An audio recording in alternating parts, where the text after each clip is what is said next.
আসসালামু আলাইকুম।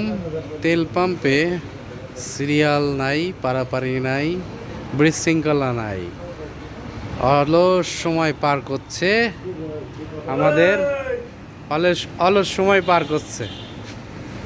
এক সময় ঘাম ছুটে যেত, আর এখন অলস সময় পার করছে।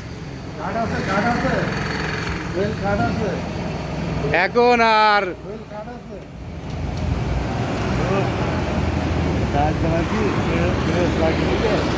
বলছি ফুয়েল কার্ড আছে, ফুয়েল কার্ড আছে, গাড়ির লাইসেন্স আছে।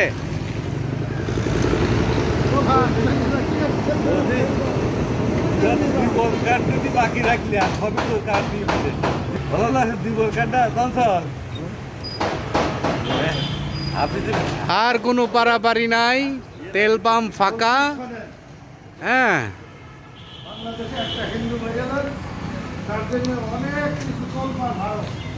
এখন হচ্ছে সেই স্বাভাবিক নিয়মেই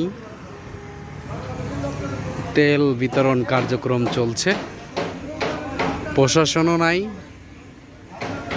কেউ নাই। তেল পাম্পগুলো এখন এইভাবে ফাঁকা অবস্থায় আছে। সে বড় বড় যে লাইন দেখাইছিলাম তেল পাম্পের, সে তেল পাম্পের লাইন আর নাই।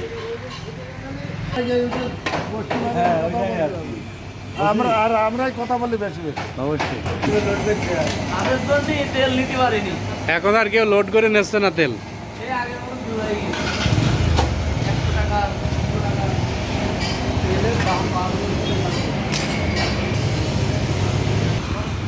ভাই, আপনি তো এই পাম্পের ম্যানেজার না? এখন কথা হচ্ছে, এখন তেলের যে লাইনগুলো ছিল, মারামারি কাটাকাটি, যে ঝামেলা বিশৃঙ্খলা ছিল, এখন তো নাই।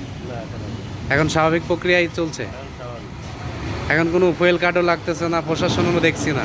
তেল পাম্প তো একদম ফাঁকা, এখন কাস্টমার নেই, চাষি নেই, কিছুই নাই। মানে একদিনে যে তেল আনতে আনতে ফুরিয়ে যেত, 12টার সময়ও দেখেছি ফুরিয়ে গিয়েছে, 1টার সময় ফুরিয়ে গিয়েছে, সেটা তো আর নাই। না না। এখন স্বাভাবিক। ধন্যবাদ ভাই। ওই কথাটুকু শুধু বলবেন। আপনারা ইতিমধ্যে জানতে পারলেন যে ম্যানেজারের কাছে আপনারা বললাম, তেল পাম্পের এখন সব স্বাভাবিক প্রক্রিয়ায় তেল নিচ্ছে।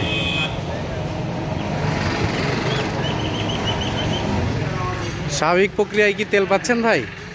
এখন কোনো ঝামেলা আছে? লাইন আছে? আপনার যতটুকু চাহিদা ততটুকু পাচ্ছেন? এরা ওপেন হলেই তো ভালো। এমন ভালো? হ্যাঁ, ওপেন হলেই তো ভালো। এখন দেখা যাচ্ছে 3 ঘন্টা 4 ঘন্টা দেরি থেকে তেল নেওয়া বিরাট ব্যাপার। এখন আর ওইটা তো নাই। না না না।